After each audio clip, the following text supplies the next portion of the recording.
নমস্কার বন্ধুরা। আজকে আরেকটা ঘটনা নিয়ে এসেছি আমি। এটাও আমার সাথে ঘটে যাওয়া ঘটনা। এটা 1994-1995 ঘটনা।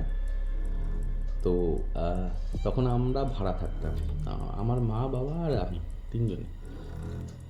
আমি তখন অনেকটাই ছোট। এবারে বাঘাযতীনে একটা জায়গায় ভাড়া থাকতাম আমরা। তো জায়গাটা আমি একটু ডেফিনিশন দিই।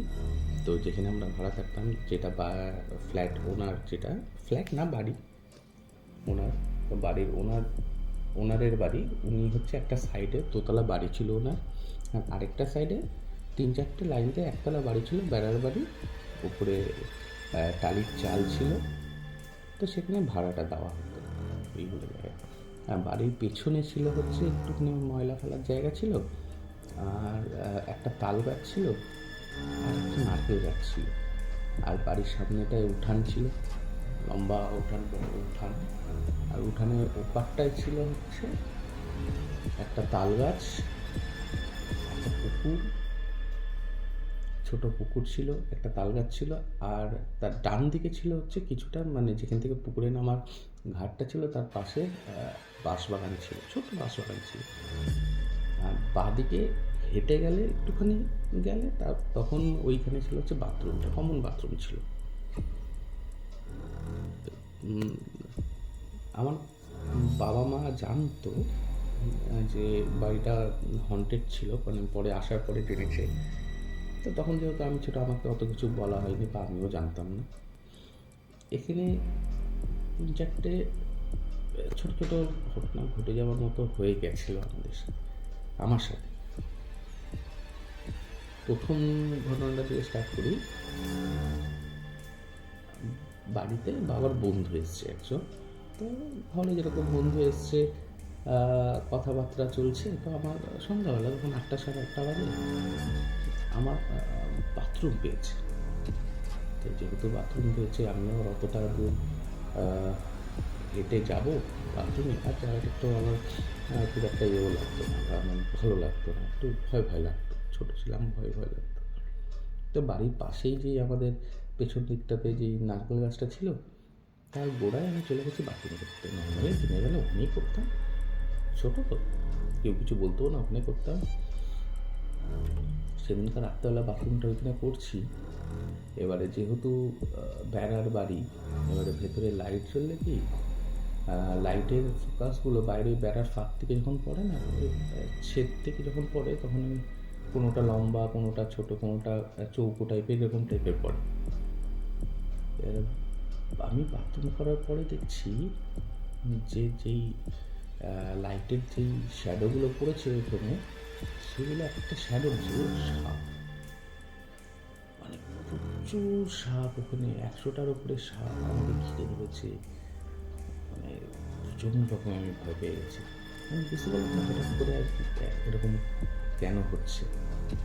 আমি তো জানতাম না জিনিসটা, যে এটা জায়গাটা হন্টেড জায়গা। তো আমি বাথরুম করার পরে আমি কিন্তু নড়তে পারছি না সাপের ভয়ে। যেহেতু একদম পুরো বাড়ির মানে বেড়ার পাশেই একদম পুরো গাছটা। তা আমি চিল্লিয়ে উঠেছি, বাবা তাড়াতাড়ি আসো, আমি এখানে সব সাপ দেখছি, আমি বেরোতে পারছি। ভয় তো লেগে গেছে প্রচণ্ডই আমার। তো বাড়ির থেকে এবারে সবাই ছুটে এসেছে, ইভেন বাবার বন্ধু পর্যন্ত এসেছে দৌড়ে, কী হলো কী হলো। তো বাবা আমাকে ওখান থেকে বের করে কোলে করে নিয়ে চলে ঘরের ভেতরে। এবারে বাবা একটু বকলো, মা বকলো, কেন কি গেছিস একা, বলতে পারতিস আমাদেরকে, আমি যেতাম তোর সাথে, একা কেন যাবি বাথরুম করতে। কারণ ওরা আগের থেকে জানতো জিনিসগুলো। তো এইটাও, তারপরে ঝাড়ফুঁক ফাড়ফুঁক আমাকে করানো হয়েছে। তার আবার পরে আরেকটা ঘটনা হচ্ছে, সেদিন হঠাৎ পেটটা হয়তো খারাপ ছিল, তো রাত্রেবেলায় প্রেশার পেয়ে গেছে। তো মাকে ডেকেছি, মা এরকম প্রেশার পেয়েছে, যাবো। মা বলে হ্যাঁ চল। মাঝরাত, তখন টাইমটা মনে নেই কটা বাজে, বাট মাঝরাত্রি একদম হুটে হুটে অন্ধকার। তো ওইখানে আমাকে বাথরুমে আমাকে নিয়ে যাচ্ছে মা। রাস্তাটা আমাদের পুকুরের ধার দিকেই গেছে, বাথরুমের দিকে বাড়ি। মা যখন বেরিয়ে পুকুরে ওই ধারের রাস্তাটা দিয়ে যাচ্ছে, ওই মাঝরাতে ঝপাং ঝপাং করে স্নান করছে, খুব আওয়াজ হচ্ছে। আমি ওইদিকে যেই মুখটা ঘুরিয়ে দেখছি কে স্নান করছে রাস্তাটা, মা বলছে কিছু না, দেখতে হবে না, চল। মানে কিন্তু ওখানে কিন্তু জল নড়ছে না একদম, যে স্নান করছে এত আওয়াজ হচ্ছে, জল কিন্তু একটু পুকুরের জল নড়ছে না।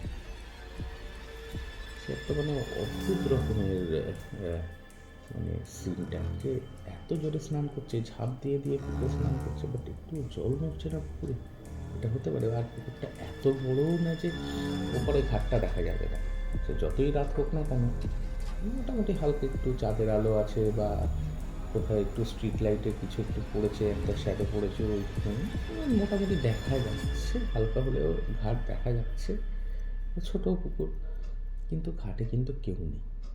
আমি দেখেছি, আমার মনে আছে ওই ইয়েটা এখনো পর্যন্ত, ঘাটে কিন্তু কেউ নেই, আর জল একটু নড়ছে না, একদম পুরো শান্ত জল, কিন্তু সাউন্ড আসছে ঘাট থেকে কেউ ঝাঁপিয়ে ঝাঁপিয়ে স্নান করছে। এটা মানে প্রচণ্ড ভয়ঙ্কর এই সময়টা গেছে আমাদের সাথে। তারপরে বাথরুম করে যেরকম এসে শুয়ে পড়েছি, তো সেরকম কিছু আমাকে মা কিছু বলেও নি। আরেকটা সময় ছিল যেটা কিনা আমাদের বাড়ির উল্টো দিকে যে নারকেল গাছটা ছিল, মানে সামনের দিকে উঠানের দিকে পুকুরের দিকে যে নারকেল গাছটা ছিল, ওইখান থেকে মাঝে মধ্যে আমরা মাছ, মানে বাবা একটুখানি ওই ছিপ টিপ ঘরে তৈরি করে একটুখানি মাছ ধরে একটুখানি নেশা ছিল তখন। বাড়িওয়ালাও কিছু বলতো না, ভালো ছিলেন ওনারা, তো ওনাদেরকে বলেই না হতো। রাত্রেবেলায় একবার কোনো কারণে ঘুমটা ভেঙেছে, ভাঙার পরে এরকম উঠানের সামনে, মানে ঘরের দরজাটা খুললেই ফার্স্টেই উঠানটা ক্রস করে স্ট্রেট এই তাল গাছটা দেখা যায়। তাল গাছের উপরে কেউ একজন বসে আছে, তার পাটা ঝুলছে, তাল গাছ তো বেশ লম্বাই হয়, তার পাটা ঝুলছে রীতিমতো, তাল গাছে হাফ চলে এসছে নিচের দিকে, হাফ নেমে গেছে। মানে কতটা লম্বা হতে পারে, মানে করে 18-20 ফিট তো হবেই, যদি হাইট আমি ধরে 18-20 ফিট হবে। এতটা লম্বা কেউ একজন, সাদা রঙের একটা শালের মতো কিছু একটা ছিল, শালের মতো গায়ে দিয়ে, গায়ের মধ্যে জড়ানো, জাস্ট বসে আছে, স্ট্রেট তাকিয়ে আছে। স্ট্রেট বলতে আমার দিকেও তাকিয়ে নেই, অত উঁচু দিকে যে আমি বলবো আমার দিকে তাকিয়ে আছে তাও না, স্ট্রেট ওপরে, যেহেতু পাশেই রেল লাইন ছিল, রেল লাইনের দিকে তাকিয়ে আছে, আর জাস্ট বসে আছে, পা দোলাচ্ছে তাও না, বসে আছে ওখানে। আমি দেখেছি, তার সাথে আমার বাবা ছিল তখন, ছট করে দেখে চর্চা করে। তখন আমার ভয়টা লেগেছিল, খুবই ভয় লেগেছিল ওইখানে। তো এই ওখানে খুব বেশি দিন আমরা থাকিনি, মাস 3 হবে আমার যতদূর মনে আছে, যেহেতু অনেক আগেকার ঘটনা, তো মাস 3 হবে। আর টুকটাক হয়তো ওদের সাথে হয়েছিল, মা বাবাদের সাথে, তো সেইটা আমি জানি না। বাট মাস 3 মধ্যে আমরা আবার বাড়ি চেঞ্জ করে চলে গেছিলাম, পাশেই নিয়েছিলাম, বাট ওই বাড়ি চেঞ্জ করে চলে গেছিলাম, কারণ ওইখানে ওই জায়গাটা থাকার মতো ছিল না।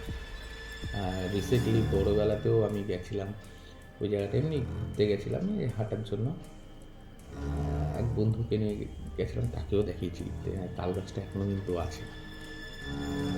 তাল গাছটা দেখে এখনও মানে দেখে গা হাত পা শিউরে উঠেছিল, একদম তো কাটা দিয়ে উঠেছিল সারা গা, এখনও সেই ভয়টা কিন্তু যায়নি ওখান থেকে। এটাই ছিল আজকে ছোট 2-3টে ঘটনা নিয়ে। হ্যাঁ, ওই বাড়িতে চেঞ্জ করার মেন কারণটা ছিল হচ্ছে, ওই বাড়িতে লাস্টে আমার একটা প্রবলেম হয়ে গেছিল।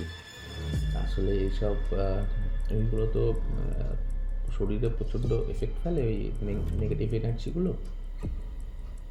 তো সেইখানে একটা সময় একদিন আমার নাক দিয়ে প্রচণ্ড পরিমাণে ব্লাড বেরিয়েছিল, প্রচুর পরিমাণে ব্লাড। তো ডাক্তার ফাক্তার দেখেছে, কোনো কিছু প্রবলেম কিন্তু আমার শরীরে ধরা পড়েনি। সে সিটি স্ক্যান করানো হয়েছে, অনেক কিছু করানো হয়েছে, তারপরেও শরীরে কোনো প্রবলেম ধরা পড়েনি। কিন্তু ওরকম প্রচণ্ড পরিমাণে ব্লাড বেরিয়েছিল, সে ঘরের সবাই ভয় পেয়ে গেছিলো।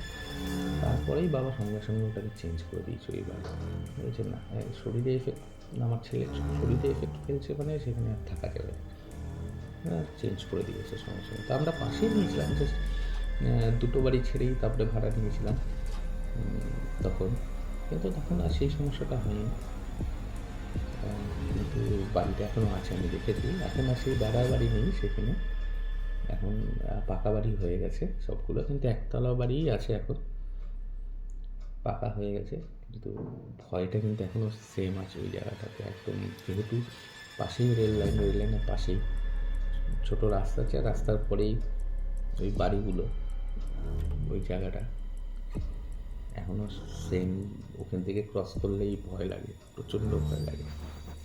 তো আজকে এইটুকুনি ছিল ঘটনা, খুব বড় ঘটনা না। তো দু তিনটে ছোটো ঘটনা নিয়ে এই ছিল আজকে ঘটনা। তা আবার আসবো আমি পরে, আবার আপনাদের ঘটনা বলবো। আরও আছে আমার সাথে ঘটনা, এবারে ঘটনা ঘটে গেছে আমার সাথে ছোটোবেলায়, একটু বেশি রকম বলবো, আস্তে আস্তে আমি সব বলবো আপনাদের। তো আজকের মধ্যে এখানেই থাক, আবার দেখা হচ্ছে আপনাদের সাথে।